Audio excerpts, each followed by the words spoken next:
pyramid.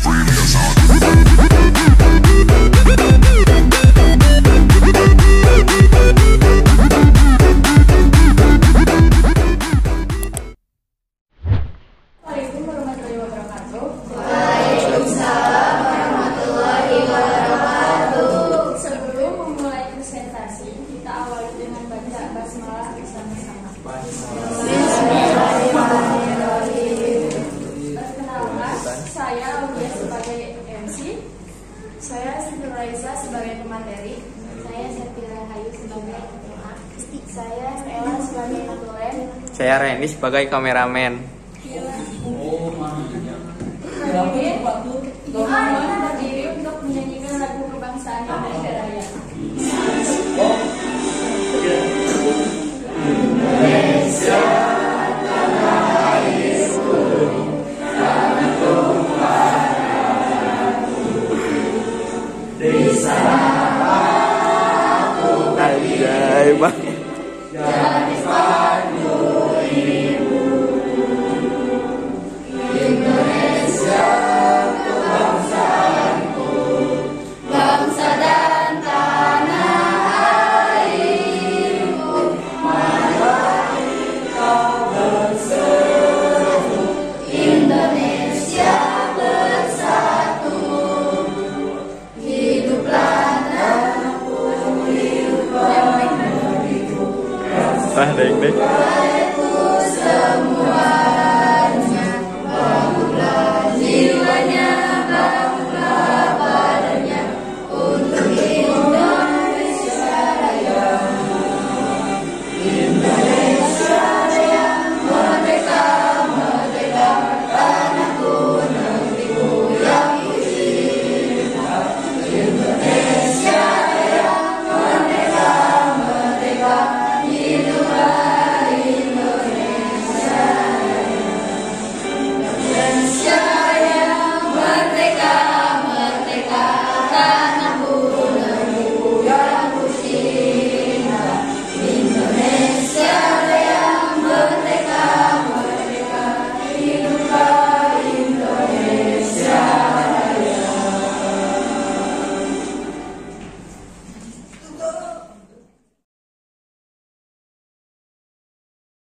Selamat pagi semuanya.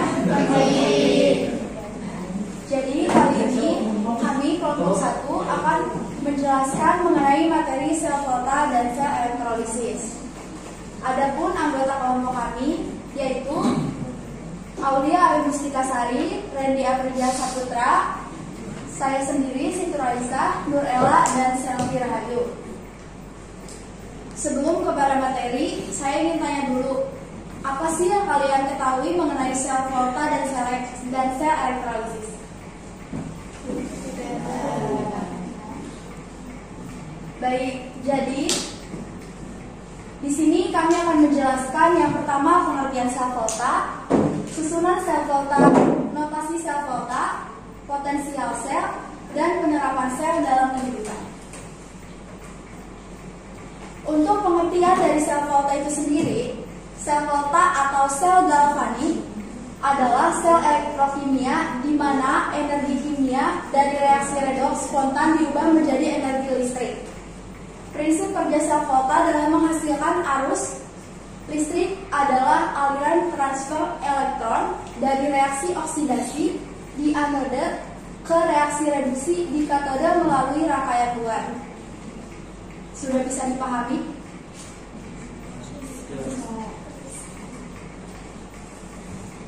Selanjutnya untuk susunan sel volta. Di sini ada anode, katode, elektrolit, rangkaian luar, dan jembatan garam. Kita bahas untuk anode terlebih dahulu. Anode yaitu elektrode tempat terjadinya reaksi oksidasi. Untuk katode itu sendiri yaitu elektrode tempat terjadinya reaksi reduksi. Nah, untuk anode dan katode ini terdapat dua perbedaan, yaitu jika anode tempat terjadinya reaksi oksidasi, sedangkan untuk katode tempat terjadinya reaksi reduksi. Selanjutnya elektrolit. yaitu zat yang dapat menghantarkan listrik. Selanjutnya rangkaian luar, yaitu kawat konduktor yang menghubungkan anode dengan katode. Untuk jembatan garam, yaitu rangkaian dalam yang terdiri dari larutan garam. Jembatan garam di sini memungkinkan adanya aliran ion-ion dari setengah sel anode ke setengah sel katode dan sebaliknya sehingga terbentuk rangkaian listrik tertutup.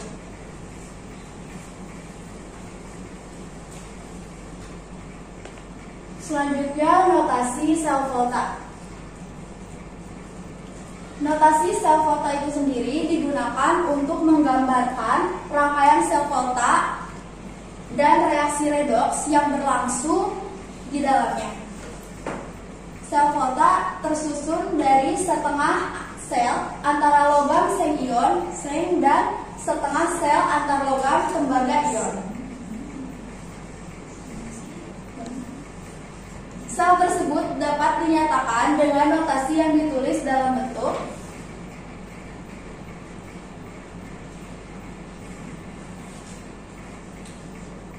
Zn solid Jn2 ditambah Aqua Cu2 ditambah Aqua Cu solid.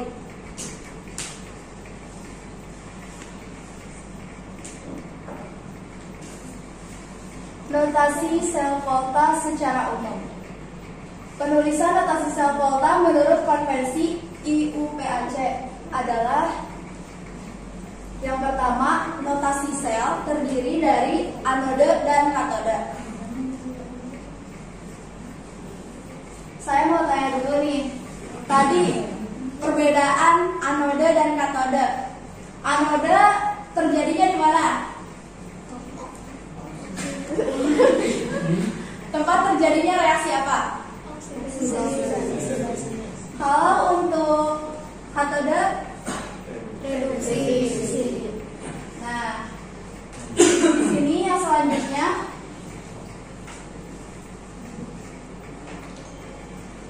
tanda dua garis horizontal adalah jembatan garam untuk memisahkan fase yang berbeda.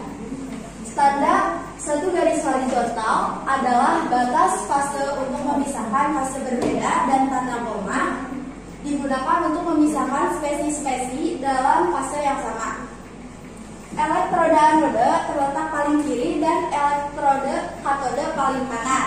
Nah, kita menemukan lagi perbedaan nih antara anode dan katode selain dari tempat terjadinya reaksi. Selanjutnya elektrolit inert tidak tertulis.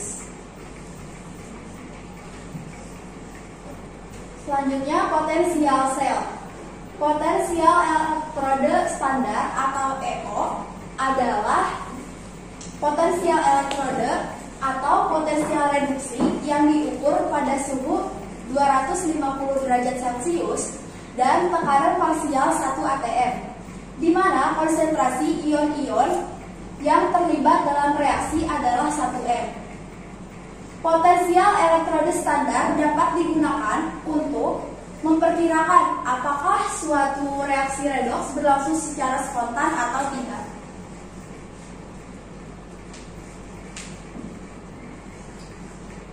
Nah, ini untuk pengertian potensial sel itu sendiri. Potensial sel adalah kemampuan maksimum sel untuk mendorong elektron mengalir melalui rangkaian luar. Sel volta digolongkan menjadi sel primer, sel sekunder, dan bahan bakar. Reaksi kimia yang menghasilkan energi listrik, katode, kutub plus, anode, kutub min. Nah, kita sudah menemukan 3 perbedaannya nih. Sekarang dari segi kutubnya. Teman-teman bisa nggak menyebutkan perbedaan yang tadi?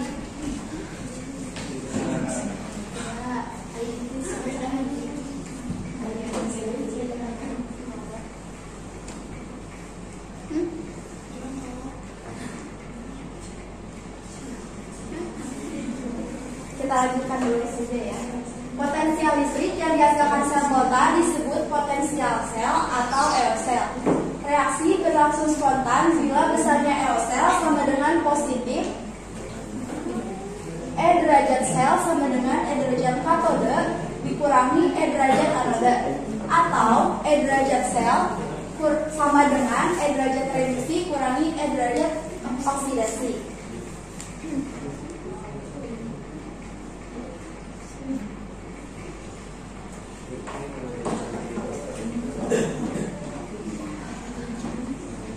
Nah, yang barusan dijelaskan, untuk anode kutubnya plus, berarti positif. Berarti untuk katode negatif. Nah, ini untuk penerapan sel volta dalam kehidupan. Kami hanya mencantumkan 3, tapi mungkin teman-teman dapat mencarinya lagi di beberapa sumber maupun di internet ataupun di buku. Di sini aki atau akumulator, baterai atau sel Lagrange, baterai nikel kadmium. Kira-kira teman-teman tahu nggak penerapan lain dari sel volta dalam kehidupan selain yang kami tuangkan di sini? Mungkin nanti bisa dicari tahu, bisa di internet ataupun di buku untuk menambah pengetahuan. Nah, selanjutnya kita di sini mencantumkan 2 contoh soal untuk sel volta. Kira-kira saat melihat contoh soal ini teman-teman paham nggak?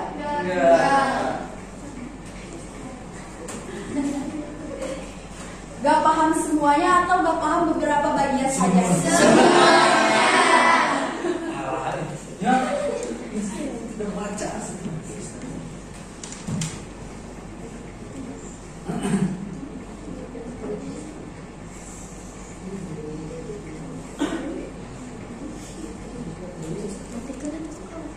Sebenarnya di sini sudah ada pembahasannya, namun saya juga kurang mengerti gitu, kurang paham untuk menjelaskan kepada kalian. Mungkin bisa dilihat di sini pembahasannya. Kiranya ada salah satu teman kita yang paham setelah melihat ini. Di sini pembahasannya reaksi elektrode untuk anoda Sn menjadi Sn kuadrat plus ditambah 2e. Untuk katoda sama dengan Hg pangkat 2 plus ditambah 2e menjadi Hg plus. Reaksi sel sama dengan Sn ditambah Hg kuadrat plus menjadi Sn kuadrat plus ditambah Hg. Kira-kira teman-teman ada gak yang sudah memahami pembahasan ini?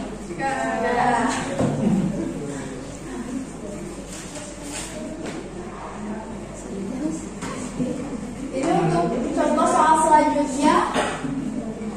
Sebenarnya ini lebih rumit karena ada pertanyaan anakan di sini.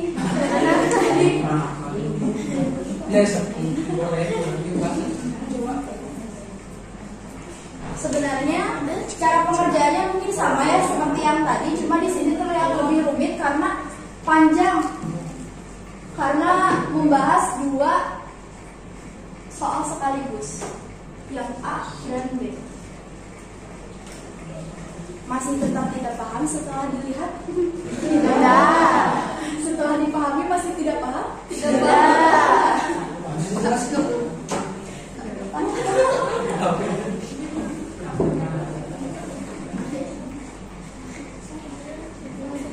Nah, untuk yang NI sebenarnya sama ya seperti yang tadi, yang SN. Yang SN itu menjadi SN2 plus ditambah 2E kalau tidak salah ya, yang tadi. Untuk katodenya sepertinya ini juga sama, tetapi di sininya ada X2 2 kali. Oh, AG 2 kali ya. AG 2 kali plus. Mungkin sama yang tadi perbedaannya ada di sini. Kalau untuk yang ini juga sama ya, perbedaannya ada di sini. Dan yang ini pangkatnya lebih banyak.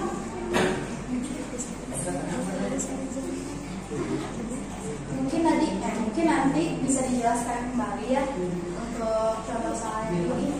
Kita kita lanjutkan terlebih dahulu kepada materinya selanjutnya. Untuk materi kedua, yaitu sel elektrolisis, berisi pengertian sel elektrolisis, reaksi reduksi pada katode, dan reaksi oksidasi pada anode.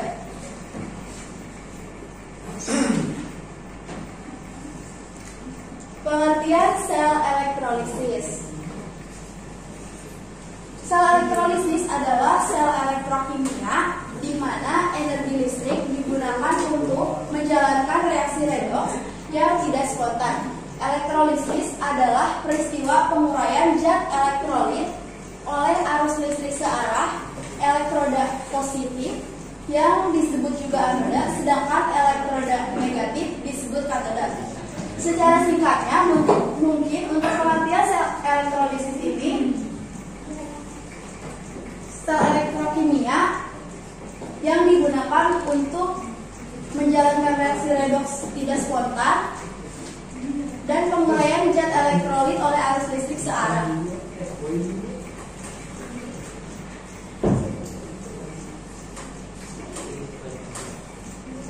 Nah, kemudian kembali yang barusan dibahas. Yang kutubnya positif namanya apa? Anode. Yang kutubnya negatif? Anode. Dan sel elektrolisis itu berlangsung apa tadi? Spontan atau tidak spontan? Tidak spontan.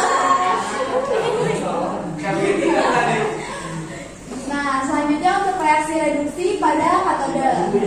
Reaksi yang terjadi pada katode dapat diketahui dengan melihat jenis kationnya. 1. Jika kation berasal dari golongan 1A, 2A, dan Al pangkat 3+, dan Mn 2+, maka reaksi yang berlangsung pada katode adalah 2H2O ditambah 2E menjadi 2O- aqua ditambah H2G.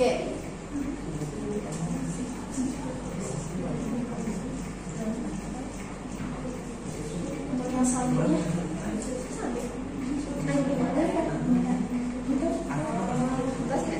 untuk yang kedua, jika kationnya H+ berasal dari suatu asam, maka reaksi yang berlangsung pada katode tersebut ini sama ya seperti yang tadi yang pertama. Berarti mudah diingat ya teman-teman. Yang pertama dan kedua untuk reaksi yang berlangsungnya sama. Kira-kira bisa nggak diingat?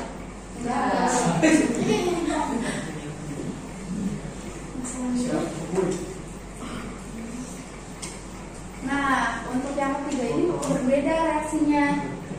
Jika kationnya selain 1 dan 2 di atas, maka akan terjadi reaksi reduksi pada katode, yaitu Cu2 plus solid ditambah 2E menjadi Cu solid. Ag 2 plus solid ditambah E menjadi Ag solid. Nah, untuk Kemudian sambil 2 plus Ag 2 plus, tapi kalau ditambah 2E mengharapkan ada E. tapi Sampingnya hasilnya nah, kalau untuk solid itu sendiri kan itu sudah dijelaskan di kelas 11 ya. Oh gitu. Jadi mungkin teman-teman ada yang masih ingat? Nanti diingat kembali. Yang selanjutnya.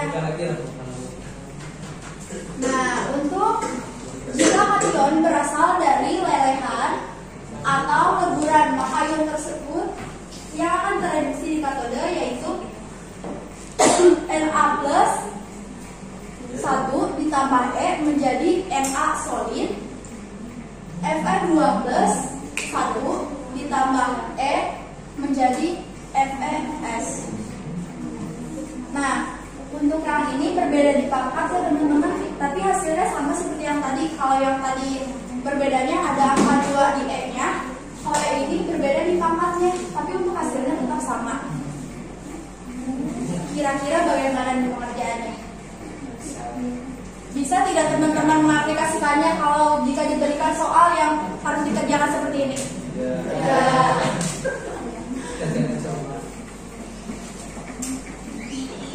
untuk yang selanjutnya, reaksi yang terjadi pada anoda bergantung dari jenis elektrodenya.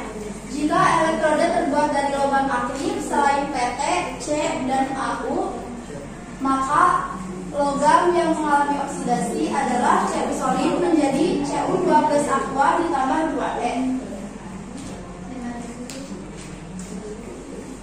Untuk ini juga hanya terjadi satu.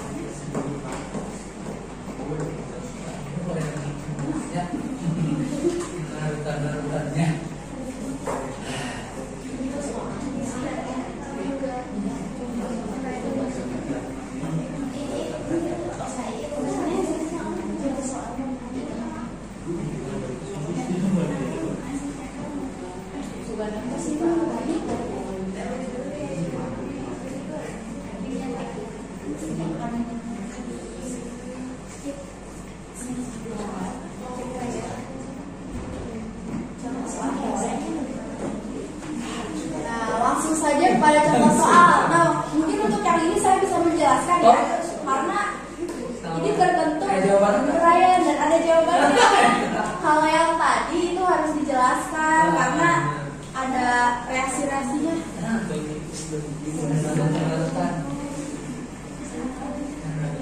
Nah, untuk soalnya ini sendiri, jelaskan perbedaan antara sel elektrokimia dan sel elektrolisis. Jika tanpa melihat ini, kira-kira teman-teman bisa nggak nih menjelaskan? So, tanpa melihat. Bisa tidak? Ya.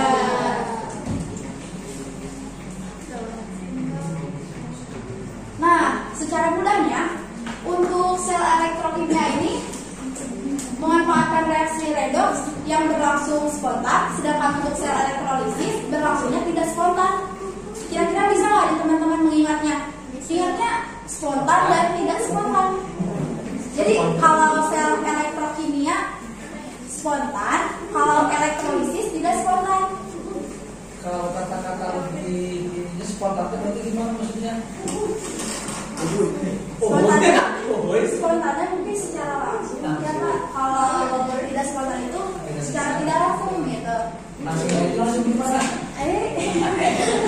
Ya itu kan pertanyaan gampang kan ya? Kayak gitu lah. Ya maksudnya enggak seperti lagi. Nah, untuk yang selanjutnya nih. Karena kan udah langsung terus ya. Langsung nice.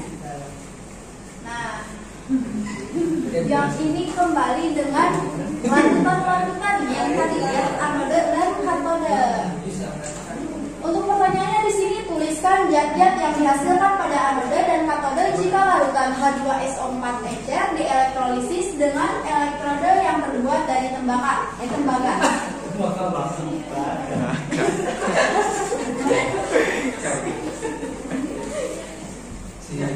Nah, berarti yang pertama kita menguraikan H2SO4-nya ya.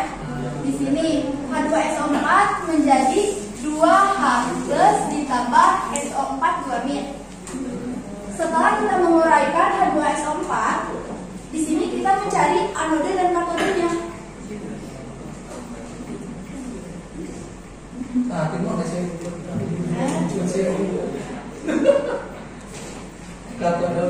Oh, tembaga lagi. Oh, ini ada di sini. Ya, di soal ada tembaga. Jadi di sini tinggal dimasuk aja untuk tembaga kan Cu ya. Nah, berarti di sini tembaga atau Cu menjadi Cu2 plus ditambah 2E. Untuk katodenya di sini 2H plus ditambah 2E menjadi H2. Karena mungkin di sini ada yang sama ya, 2E, di sini juga ada 2E, jadi dicoret. Nah, jadi reaksi yang tersisa kan tinggal Cu, 2H plus, Cu2 plus, dan H2. Nah, berarti untuk yang ini ditambahkan dengan yang ini, sedangkan yang di belakang tanda menjadi ini disatukan di sini. Kira-kira setelah penjelasan yang sangat kurang mudah dipahami ini, Teman-teman bisa nggak menyerap apa yang barusan dijelaskan?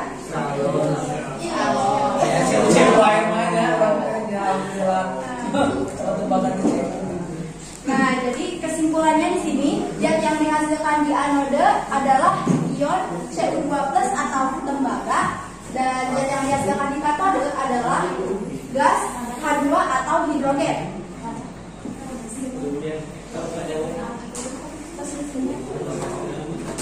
Nah, untuk mengingat kembali yang barusan, yang dihasilkan dari anode apa teman-teman? Tembaga atau tembaga. Kalau di katode hidrogen ya.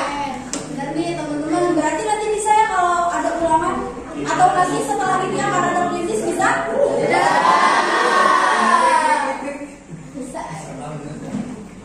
Nah, mungkin cukup sekian ya pemaparan materi. Kira-kira ada yang ingin ditanyakan atau tidak?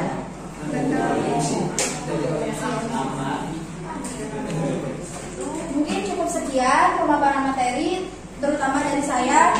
Kurang lebihnya saya mohon maaf. Terima kasih. Wassalamualaikum warahmatullahi wabarakatuh. Waalaikumsalam warahmatullahi wabarakatuh.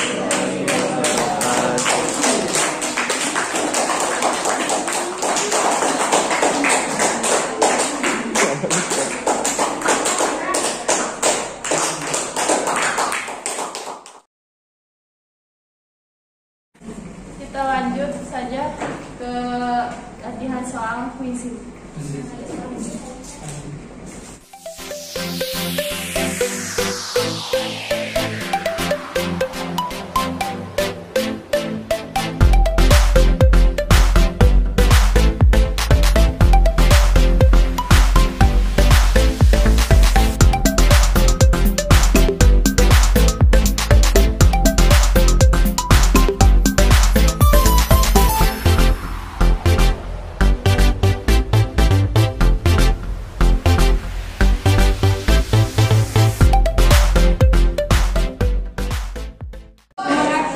Presentasi pada hari ini, marilah kita menundukkan kepala terlebih dahulu dan membaca doa yang akan dibacakan oleh rekan saya.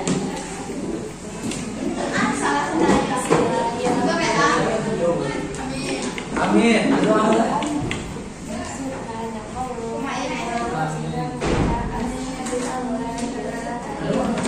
Di video sampai aja. Amin.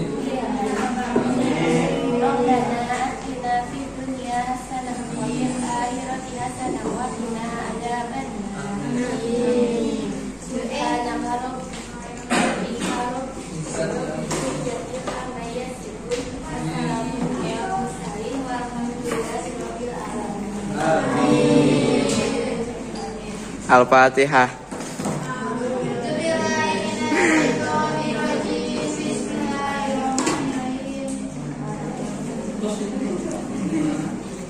Amin.